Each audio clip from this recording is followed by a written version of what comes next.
Good morning, good evening, good afternoon, depending on where you are in the world watching this. Thank you for coming to this episode of Daily Cyber, episode number 274.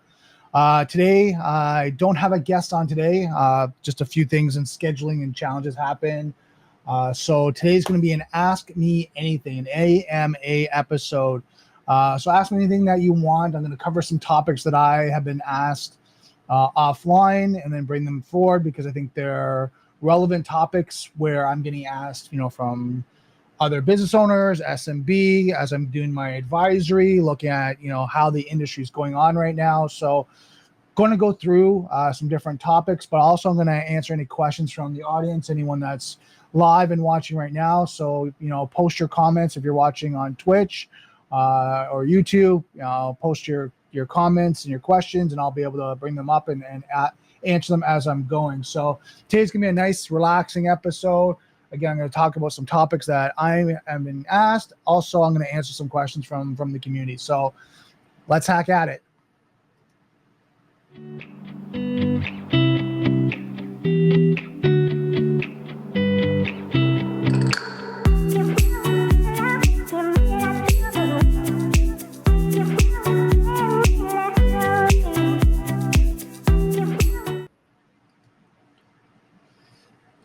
So it's been interesting. I mean, I think, one thing I want to just kind of give you guys a recap if you guys haven't been following me. I work as a fractional vCISO for several different organizations and helping with doing consulting.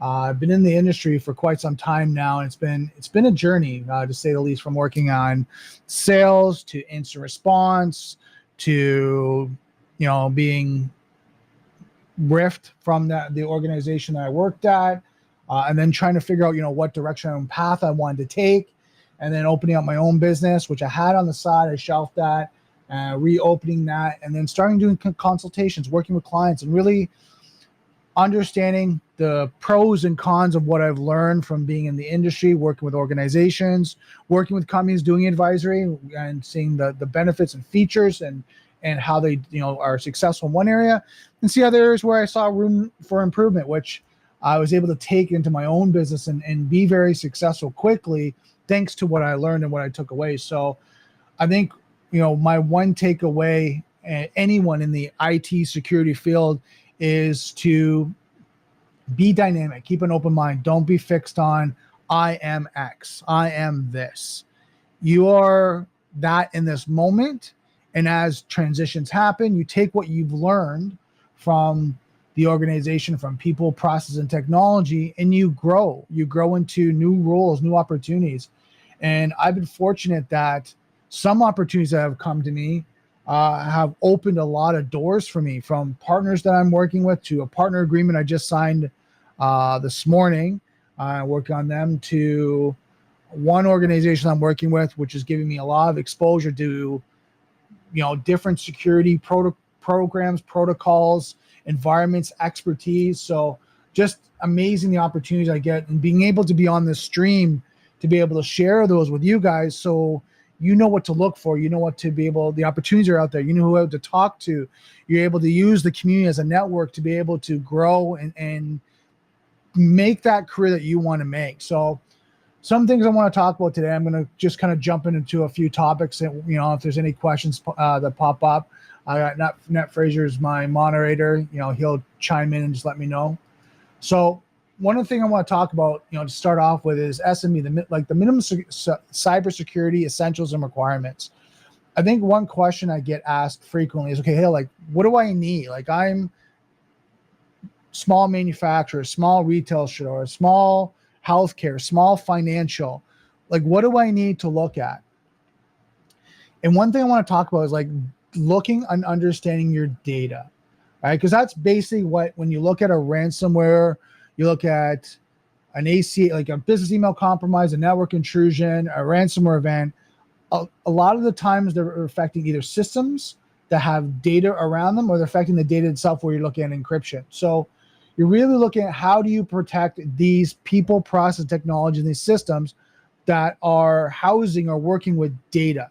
So, and I learned this from Mike Milo, and he was great a lesson I took away from him was following the process of where the data flows externally and internally, right? And making sure you're securing that whole life cycle and that path of the data. So making sure you have, least privileges, or you have separation of duties on those areas where crucial or, confidential data is stored or accessed. Making sure you have like MFA, multi-factor authentication, and privilege accounts that are monitored and reviewed constantly. I mean, I've worked with several clients when you go through and they go through like a compliance and audit, to be from a third-party questionnaire or an actual, partner or vendor or compliance that comes in and does an audit. They get asked like, who's managing, how you're monitoring, what's your reporting, what's their change management process, if there's any accounts that changed, how are you monitoring all that, how are you logging it, how are you tracking it, like all these things that SMBs have to figure out and make sure they monitor that.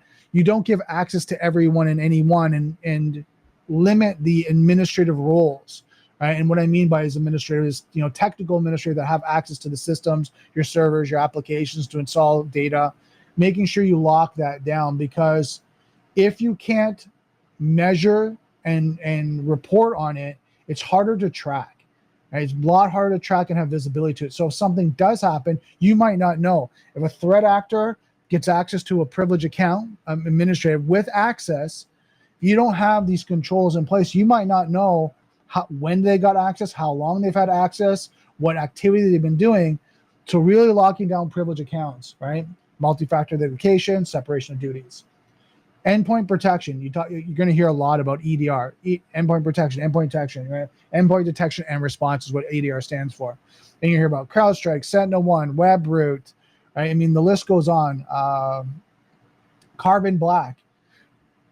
There's two that I more favor, and the only reason why I do that is because being an incident response, you kind of see how they work from being set up in the environment with experts. Guys are doing a great job of doing it.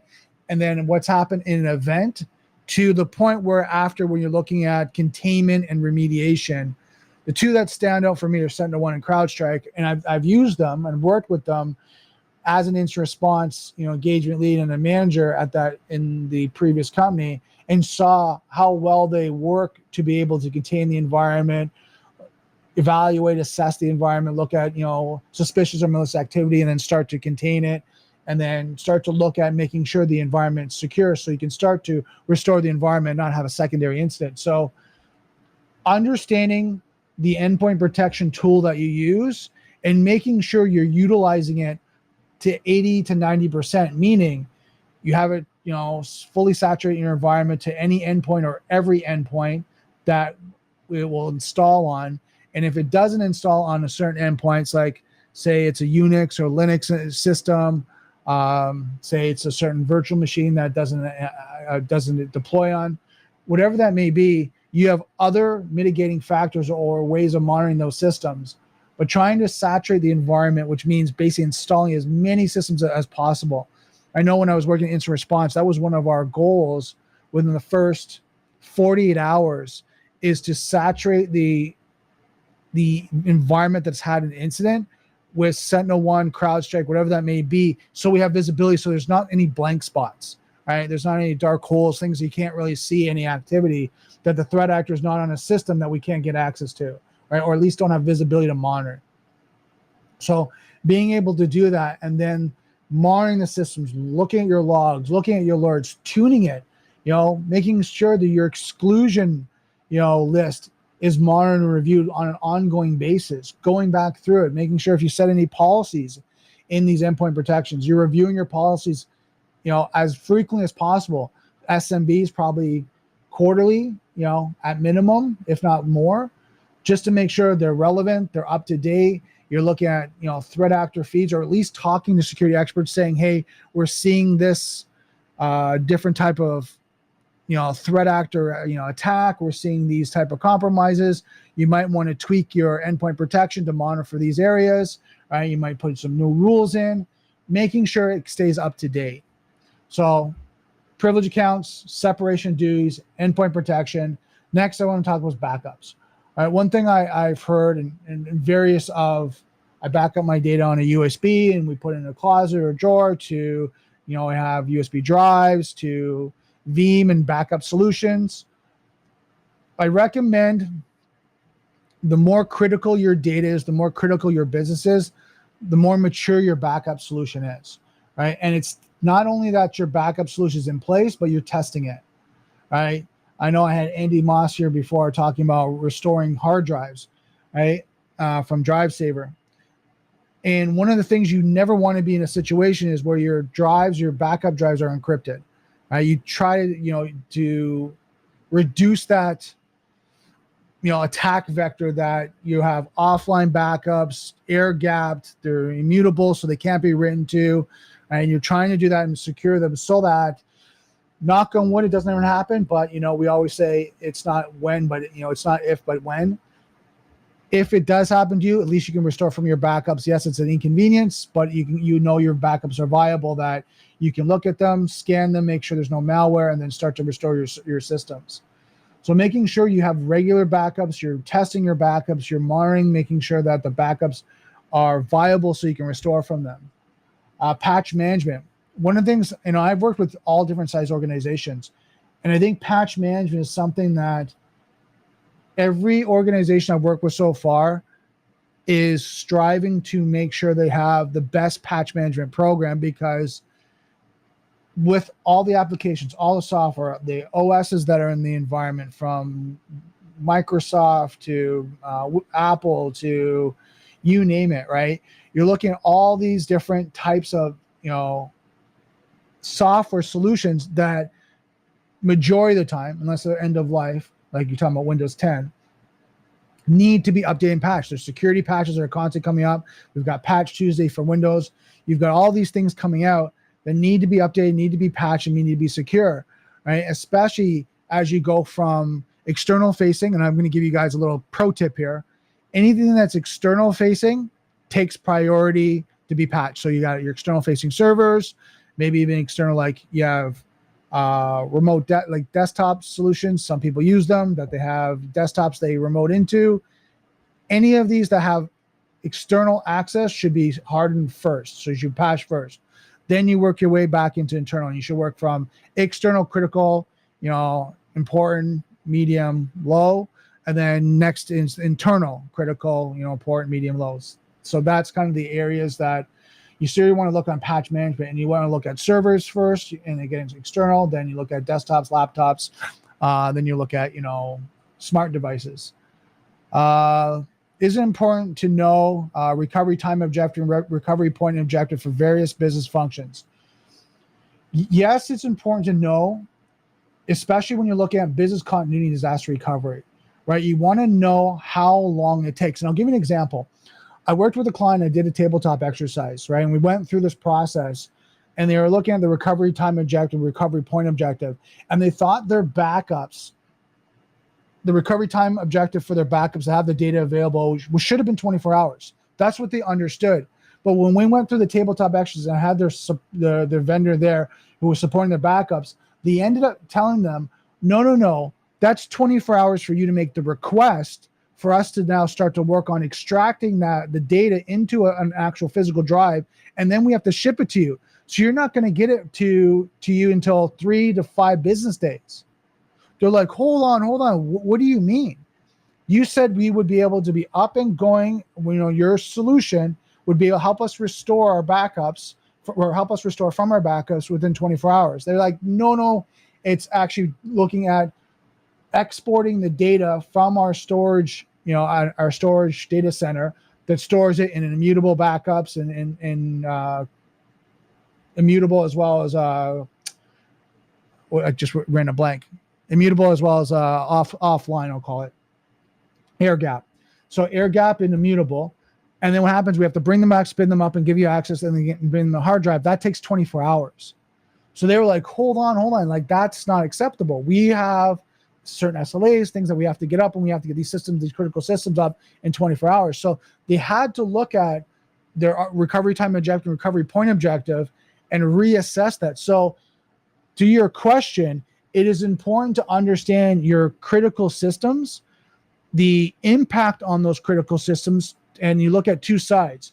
One, the impact of losing money, loss of revenue, financial cost, right? Implementation of cost, like do you have to pay for a vendor? Do you have to pay for a supplier? Do you have to pay consultants come in? Is it costing you $5,000 to $10,000 a day if you're down? So you have to look on both sides, and you have to look at what's the acceptable risk in between that, and how long can you be down for, right? And then you're going to create, controls as well as remediation strategies on how can we remediate that or have failover so that doesn't happen. I'll use an example. We talk about hot sites, warm sites, cold sites. Well, if I know my system's down and I have an option of restoring from backup or creating a warm site or hot site that converts over within 15 minutes, half an hour, I'm technically not down, but I'm paying for that. And here's the cost. I'm paying for that hot or warm site or even cold site to be up, and for how long. So I have to look at those cost analysis and seeing what's viable, or is it okay for me to be down for a day or two, 3 days for this example, and get that back and go up. Because if I'm down, and I'll use an example, if I'm a dog groomer and I'm down for 3 days, it's loss of, grooming dogs, say I groom 10 dogs, 12 dogs a day. I'm down for a couple of days. I might lose $5,000 to $10,000 maybe in grooming fees, right? I can be down with that because I'm going to restore from backup. I'm going to get my backups from, some solution. They're going to send it. I'm going to be able to do it. I'm going to be up and going. That's not a big deal. But if you're looking at you're losing $50,000, $100,000 a day, that's a different story. So you have to look at a cost analysis too. Is the control in place cost effective relative to the actual incident, right? So, and I'll use the example. If the control is $5,000 a day, but you're losing $100,000, 100% company should invest in it. Now, if you flip that, if the control is $100,000, but you're only losing $5,000, it's not worth it. So that's why going back to the recovery time injector, recovery and point injector is extremely important to understand, especially around your critical systems, right? Critical systems and processes to be able to maintain the business. So we talked about MFA, EDR, patch management, backups, and then cybersecurity awareness training. You guys all aware, trying to keep security front of mind with all individuals. So what happens is as we get through different types of attacks, especially when you're looking at, and I'm seeing this more and more with smishing, text messages as well as email, these are getting better because I'm sure they're using ChatGPT and any AI technology to help with grammar, spelling, even looking at some of the text messages that I receive, I can tell they're targeting me. So I'm just probably online, they're asking about certain things. They're talking to me about jobs in cybersecurity. I have a vCISO opportunity. And then when I ask them certain questions, it doesn't come back. So I get ones, and I'll use an example. I get ones right now that are saying, hey, we're recruiters from Indeed. I'm like, okay, I don't think Indeed is reaching out to me to ask me for a visit or ask to hire me. So I asked them questions like, that's great. Show, what's your position? How long have you worked with Indeed? Okay, what's the position in the description? And a lot of times somewhere there it breaks down, right? I'll do a kind of an open, source intelligent look, LinkedIn, search the Google, whatever that may be, and just say, does that person work for Indeed? And then a lot of times I won't find it. I won't find that individual, and then I know it's a scam. But I'm using that as an example. They're targeting people on specificity of their interests and what they're doing. So be mindful. It might sound interesting, but if you didn't request it, it's probably not valid. Right? It's probably someone trying to get you to give information, click on something along that line. Next I want to talk about is vendor management. So why are vendors are demanding detailed security questionnaires? So I'm seeing this more and more. Right? A lot of times when I first started in security, you would get questionnaires from insurance, few different vendors. It'd be anything from 8 to 12 questions. I've been working on vendor questionnaires where they're 50, 100, 300 questions. Right? And one I've worked with was about 400. And you're answering a lot of detailed information. And on top of it, what they're asking for is actual proof, artifacts, screenshots, policies, in a lot of times with the policies, I tell people, do a screenshot of the table of contents, right, of the policy, because again, you don't want to have your policies out all over the internet. But seeing this, the question a lot of these SMBs and business people that I work with are asking, why am I having to provide this? And I said, one of the things I'm seeing is the third-party liability and downstream liability has become more aware. It's become more industry standard to be aware of. We have to look at all partners. We have to look at all access points. And if our third-party vendor is working with us, our data, our systems, our people, we have to now make sure they're secure, because if they're not and they get compromised, they might have direct access to us. Now, it could be a direct connection to our environment. It could be access being they have key contacts. So if they get, their email gets compromised, they can start doing phishing campaigns, which looks like a valid email. And I'll use this one as an example. Say Joel, and you guys know Joel from when I used to do streaming. Say Joel has my contact information. I trust Joel. He's, one of my friends. Or even Neil. I'll use Neil in this example. Say, for example, Neil sends me an email, but I didn't know he got compromised. Sends me an email, hey, look, Brandon, I love your stream. You're doing a great job. Click on this link. There's a new way of streaming. I want you to click on it. Neil sent me that. The likelihood of me clicking on it right now is probably about 85 to 90% because it's Neil. I know Neil. I trust Neil. He's going to send me an email. He's asking me to do that. I'm probably going to trust that email. My security mind's going to go, I'm going to text Neil, hey, Neil, did you send me an email asking me to click on this new streaming application? And that's going to be my verification. Now, if I want to go one step further, I'll call Neil. I'll phone him and say, hey, Neil, you sent me that link. Can you give me some insight? What are you looking at? Do you really like it? He might say, yeah, I really like it. I've been doing a lot of research on it. Or he might come back and say, what link? I never sent you anything. So then it validates that, okay, hold on. That's potentially, Neil, your email's been compromised. You need to reset your password and go through the things, your due diligence. Check your send folders, check any rules, make sure there's nothing happening, but just be aware. Which brings me back to, that's why I see a lot more vendors now doing their due diligence, asking more questions, because the downstream liability of them, their partners being compromised from another partner has increased.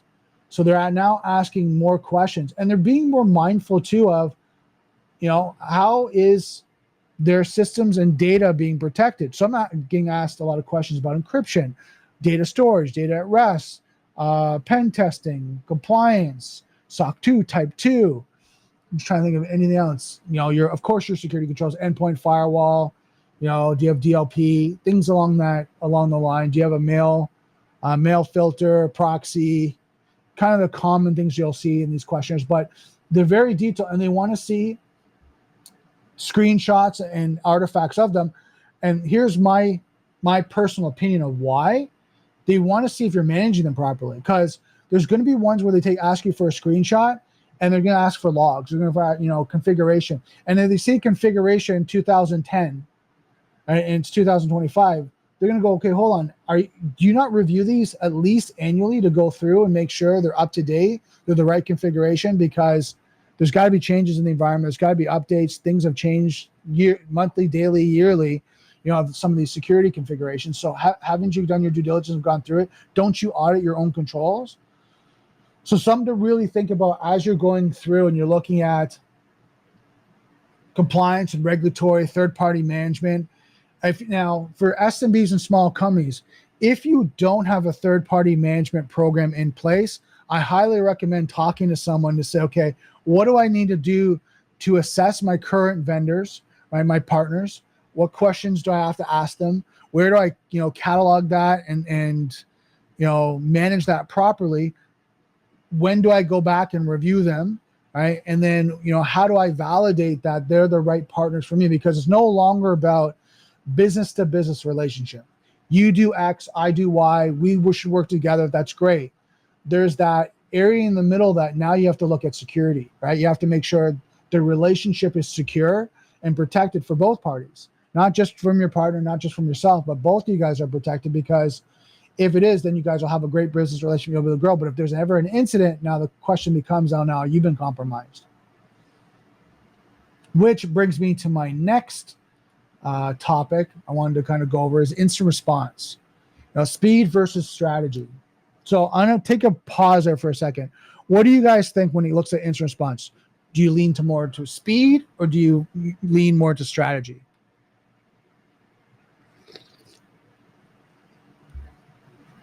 I think it's an interesting topic too, because I have an opinion of, because I was instant response, because I worked on different incidents, there's a relationship here between the two that I feel needs to be in place to be effective at instant response.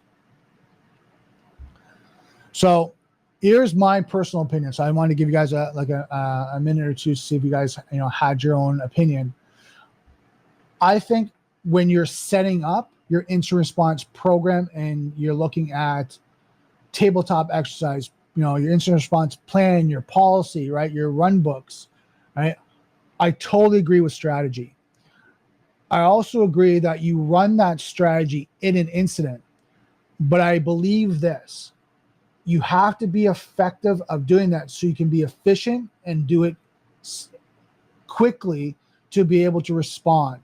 So there's an element of speed because you're able to contain the environment. And I've worked with some great clients.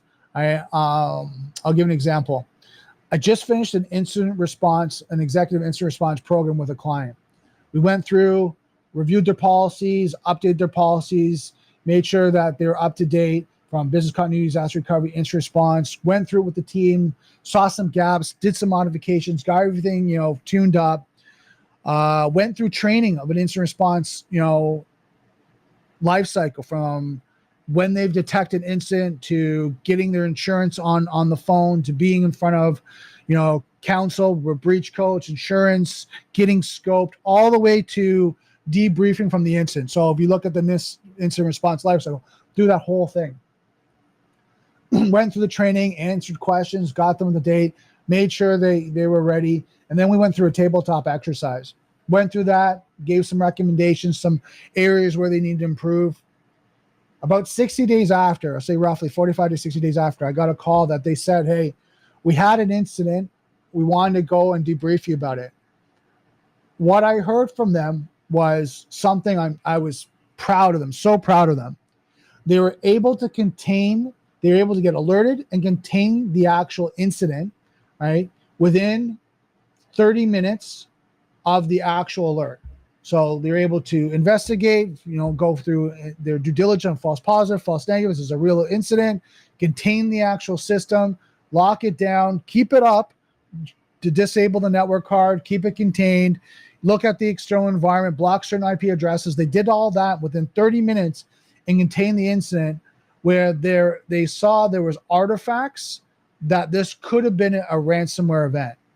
All right. So they stopped in 30 minutes a potential ransomware event, which I'm extremely proud of them that they were able to be that efficient to be able to do that. And that's, to me, where speed comes in, is because they had the right team, the right monitoring, the right investigation to be able to do their due diligence and to be able to spin up the security incident response team to now make the call. This is what we need to do. And they ran the run book. They knew what to do, how to do, who to call, what's the process and the strategy.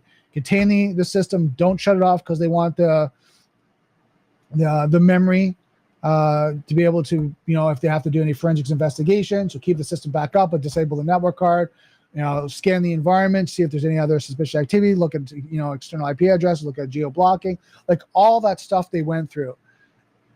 Hearing what they did and be able to contain that, and they're saying, look, compared to other incidents where it was hours, if not days, we did this in 30 minutes. It was a huge win for me. And that's something I recommend when you're looking at instant response, is making sure you go from start to finish. Review your business continuity plan. If you don't have one, do a risk assessment, understanding what's your critical systems, processes, and people in your environment. Write out a business continuity plan. From that business continuity plan, do a disaster recovery policy and plan. Then from there, making sure your instant response policy, plan, and run books are up to date. Then I'd recommend going through a tabletop exercise from start to finish through all that. And then making sure you look at different scenarios, real world scenarios you go through, test that, and then make sure that in that controlled environment, it's what I call as a stress test. The person that's doing it is not prolonging the incident. It's like, okay, so what are we going to do? Okay, what's next? Okay, you got to meet with your counsel in 15 minutes. What's going to be our response? Let's go. Like, and keep that pressure on, because that is no different than what you would deal with an incident, with the communication, being able to respond, be able to start to take action, be able to talk through the actions that you're going to do. I'm going to do this. We're going to do that. We're going to look at containment. We're going to look at our Sentinel-1 or CrowdStrike logs. We're going to go through this. We're going to look at our firewalls. We're going to extract all these or export all these logs from firewalls, from Sentinel-1 and all that. Get them so when our forensics teams ask for it, they're ready to go. Like that checklist that you're going to go through. And I'm just throwing out examples here, but this checklist should be in your incident response playbook. That now it's just check. But you're able to be so efficient with it. This is what we need to do. And I think the important thing with that is that if you run that over and over again, when you come to an incident, there's not the confusion. There's not the stress. There's just, we know what to do, run the incident response run book, and let's go. Let's go and make sure we have this contained. We have the things we need to. So the question is, were they able to stop it before it affected backups, such that they could just use their backups? They were able to contain it they actually contained it to an endpoint. So this organization I'm talking about, they saw the suspicious activity start to alert on Sentinel-1. They got the Sentinel-1 alert. They looked at the false positive, false negatives. They found the endpoint, which is was a laptop. They found the one that was starting to communicate, and there was the issues. They used Sentinel-1 to disable the network card, and they contained it right there. So there was no concerns of servers, backups, anything like that. They contained it before the threat actor could do, download any payload, start to move laterally, anything along that line. So good question, but yeah, they didn't get that far. Let me know if you guys have any other questions on that. Next thing I want to talk about, and I want to go into a little bit high level. I think there's different thoughts and opinions on this, but AI and deepfake phishing threats. I'm starting to see, and I'm sure you guys are seeing this as well, and I'll use this as TikTok as an example. I'm starting to see more and more videos, right, of like gorillas and star troopers and things like that, when you're starting to see they're using AI to be able to create the visual videos. Well, and then some people are actually getting the videos and they're taking a screenshot or just letting the AI read their face and being able to use their face and the audio and start to create videos in their tone, their voice, and then which their imagery. Now, I'm starting to slowly see, I've not seen, I was talking to Afghani about this last time, is that I'm starting to slowly see that people can now start grabbing videos. So someone might be able to grab my video from YouTube, take a screenshot of my face or a snippet of the video, start to play with it, render it out, start to put that in AI, start to look at the voice, start to look at typing out text and in voice, right? And then you can take a soundbite from any of my videos that are online or my podcast, utilize that, and now do a deep fake of me. Now, this is my Generation X mindset, right? You kind of look at, hold on here, with social media and all that, like everything's out there. Like people are out there, people are talking, people are online, right? We're talking and going through this. It's so easy to get people's content, right? And likeness, the snippet of their audio. I mean, if people are out there, they're able to do it. Now, there's other things too, like something I've been warning more elderly people is be careful, when you answer the phone, because what happens, they're taking recordings of, people's voices, taking that snippet, putting it through a digital audio interface, right? Edit it in, put some text to it, which now it sounds like them, then calling their bank, their service provider, whatever that may be. And now it sounds like them. They're answering the questions that they might have did some intelligence on them, some social engineering, or found online that, when's their birthday, what's their address.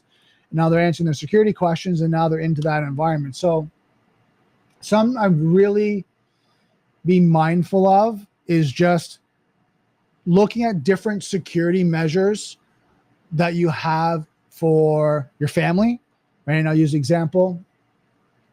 You should have some sort of security password for your family, right? So if I call, a family member and say, hey, I'm in Costa Rica right now, I need $5,000. We had running some problems. I had some health issues. They're asking me to pay.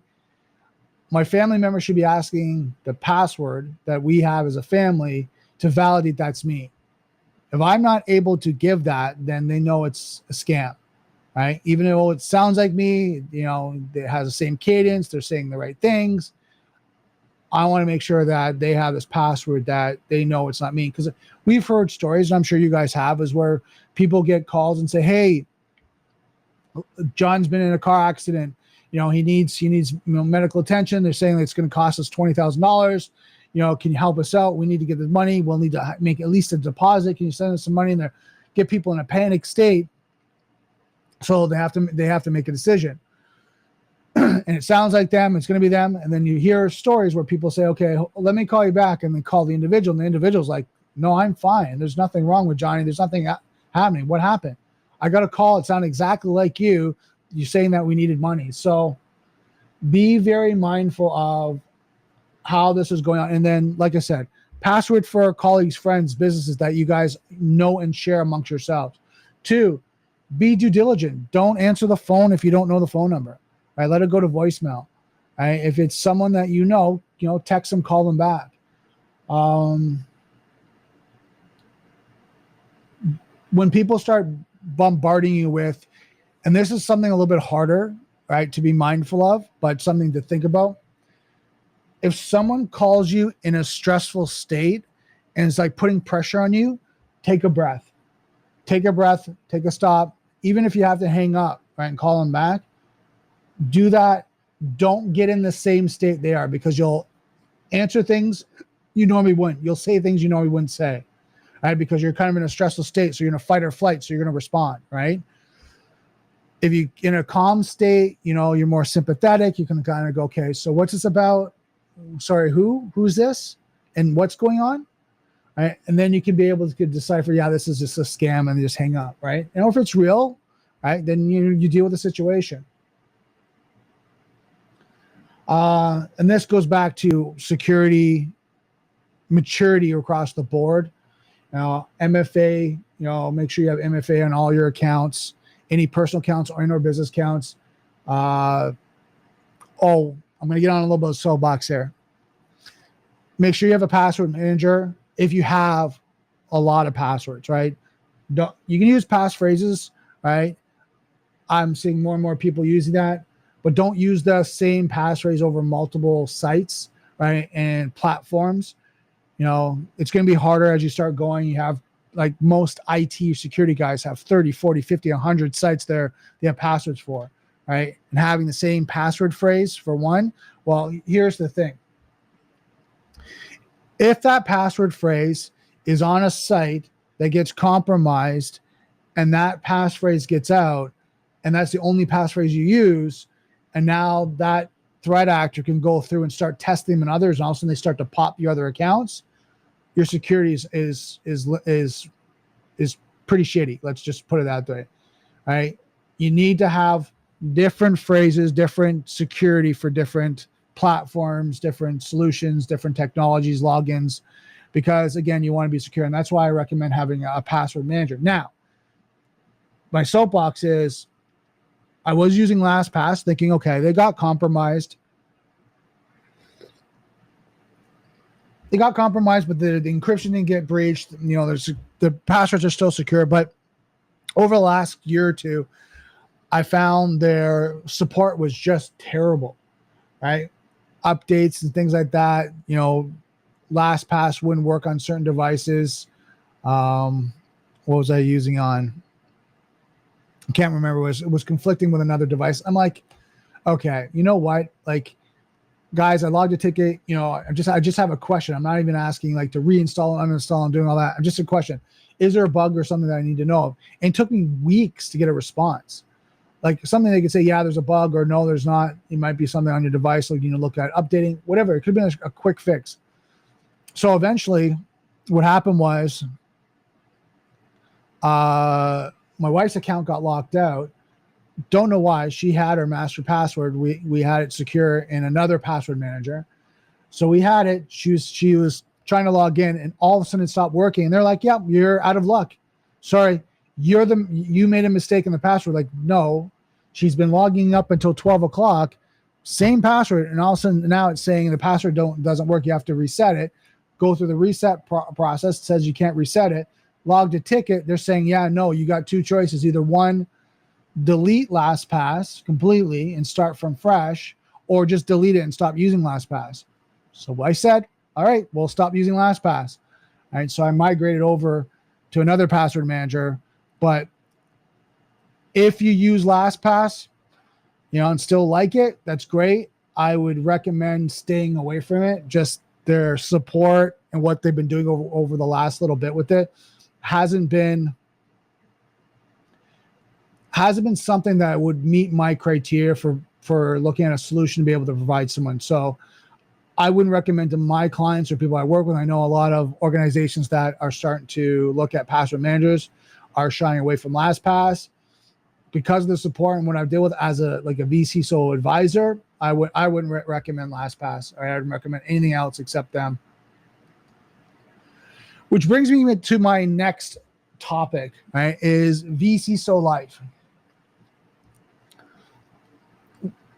It's interesting as I'm going through my journey from sales to instant response to advisory to running my own business, kind of going that 1, 2, 3, 4. And I was in IT before as well. I think one thing people have to understand, vCISO or being a CISO takes a certain mindset, right? One, you have to be calm in the storm.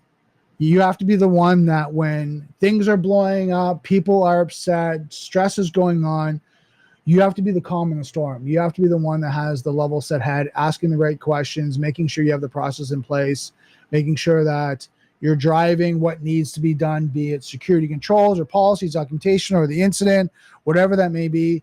You have that right mindset. 2, you have to be able to debrief and let it go.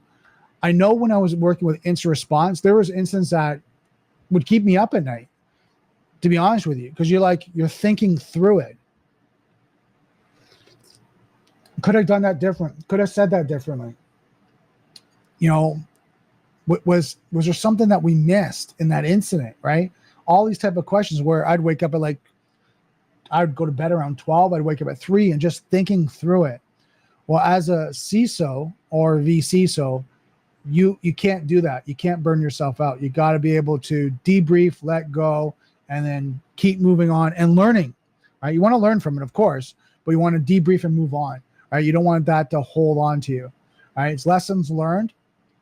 Something I learned from a few people now is that a lot of these times when you're dealing with an incident, it's not a failure.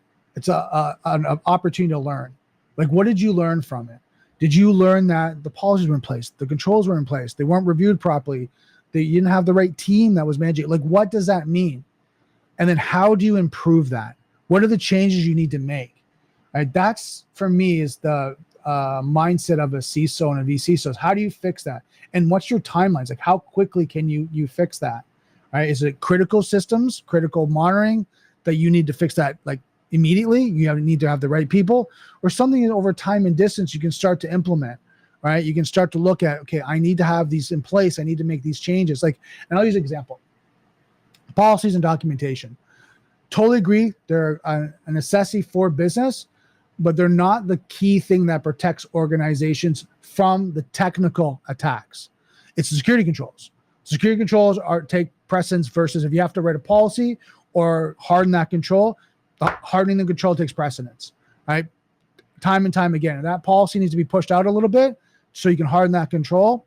To me, that's the right way to do it, Right? If someone says, hey, I have to write the policy first and make sure the policy is up to date, but the security control has gaps and it's protecting our critical systems, that's not the right way of thinking, right? You got to protect the environment. It's like, for example, say my apartment, my place here, I know and I'm not saying I do, but say I live in a bad neighborhood, there's been shooting, there's been robberies and all that, and I have to write a policy for my insurance that, I'm concerned this and that, versus getting locks and cameras for my doors and getting a, steel cage in front of the door.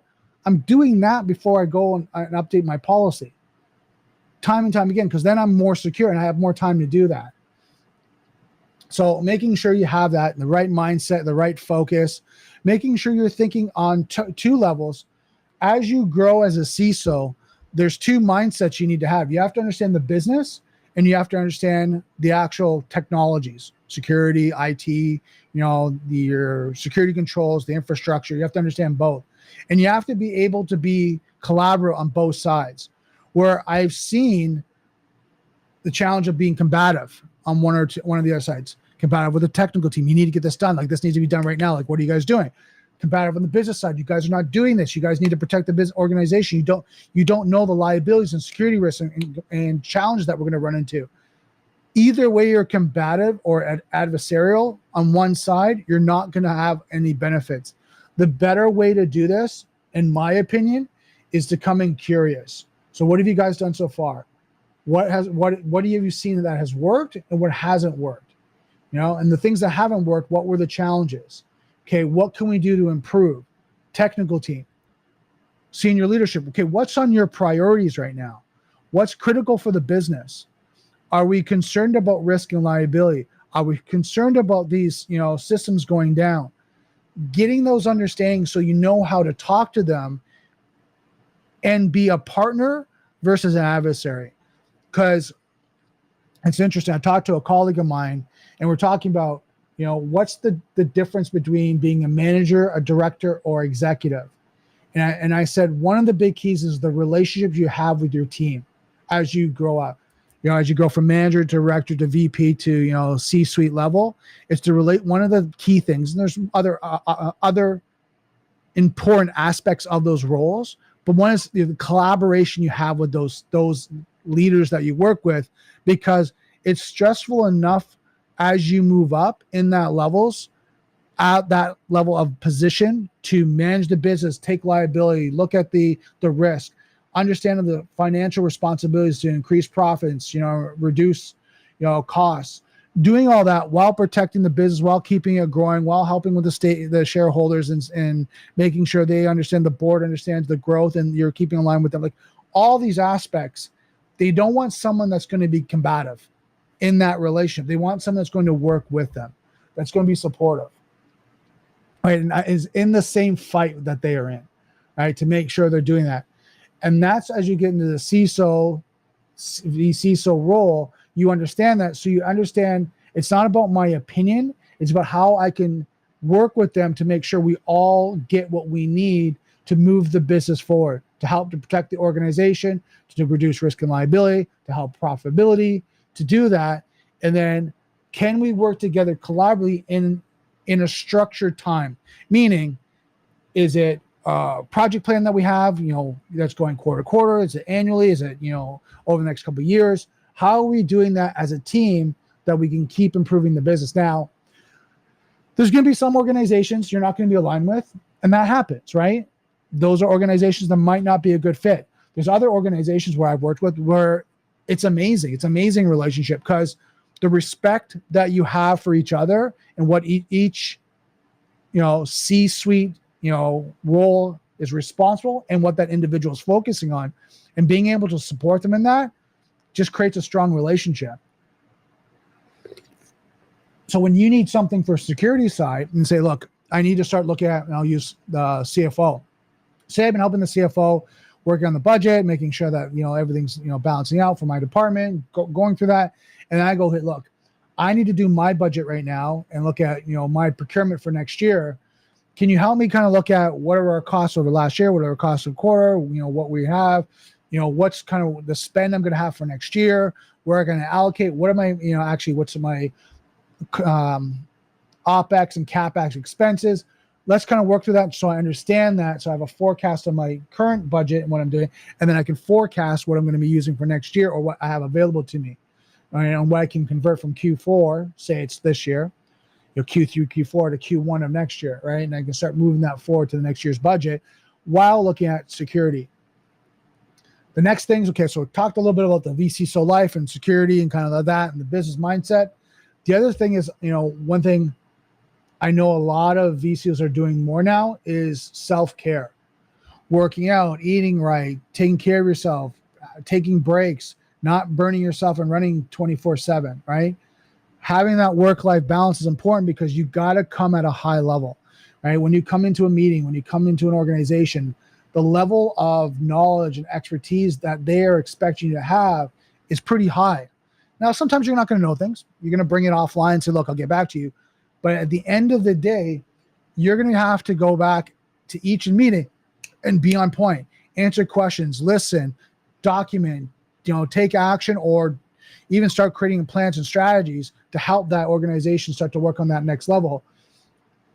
But if you're tired, you're fatigued, you're stressed, you're overwhelmed, you're not feeling well, you're not going to be present. You're only going to be 50% there, right? And that's not going to help the organization. That's not going to help yourself. And then what you're eventually going to see is you're going to get to a point where you burn out. So making sure you take care of yourself, you exercise, you sleep properly, you work out, right? You go for walks, you de-stress, right? You have areas now. Something I recommend for people, and I did this for a while too, is you have like someone that you do debriefings with.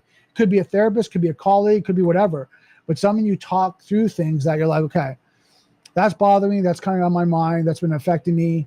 I'm finding that I'm not able to release it, or I'm kind of stressed about that.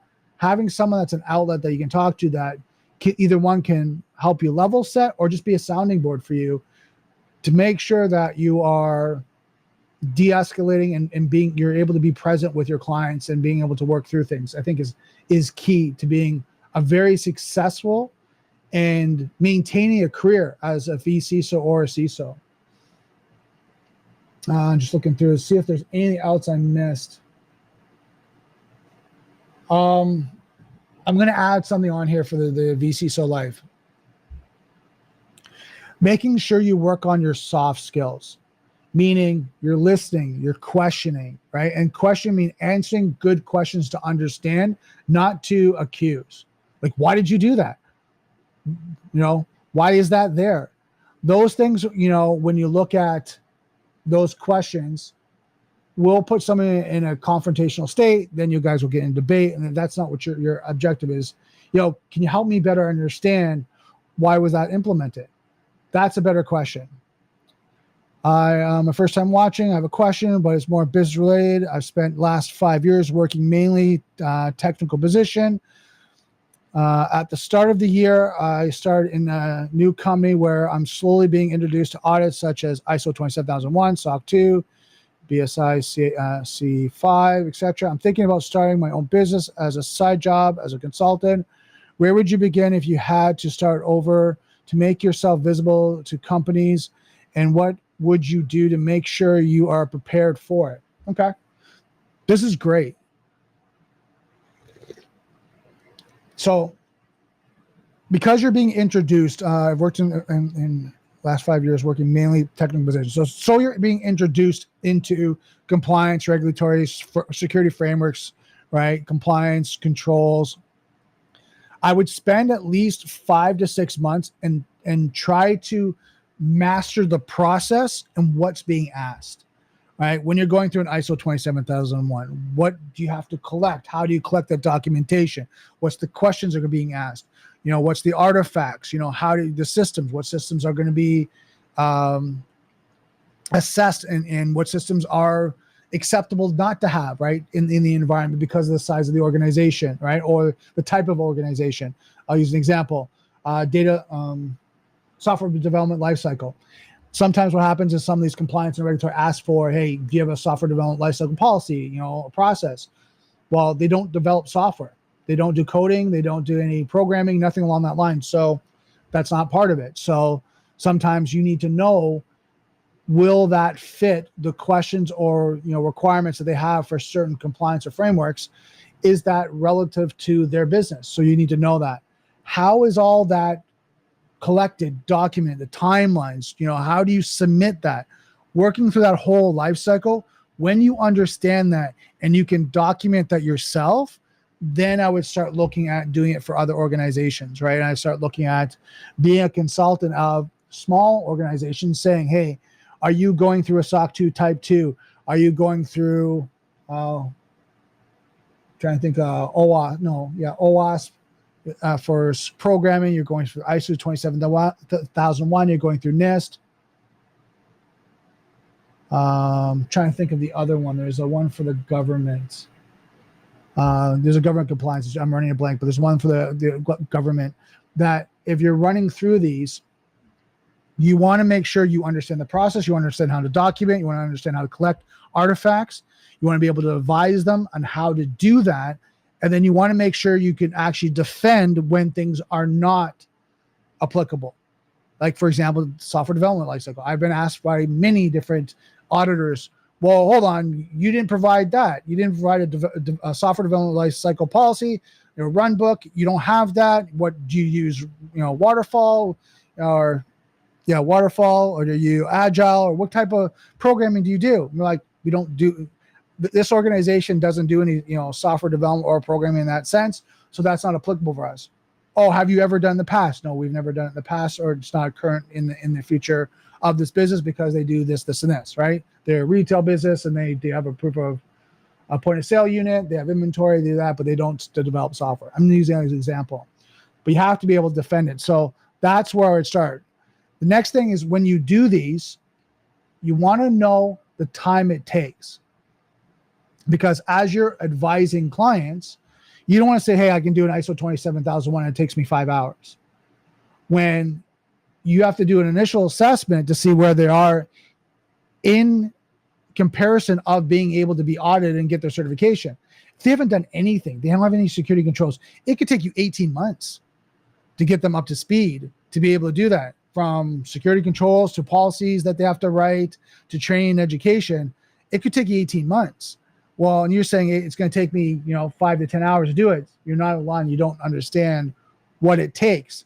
And that's why I say, go through this a few times, right, with the organization that you work with to understand it, because it's really about that hands-on knowledge of what's it going to take to be able to be compliant, to go through this, to answer those questions, because that's what they'll want from a consultant, right? Not to figure it as you go, because they're going to be paying for your time, right? And that goes back to understanding how much time and understanding how to bill your clients.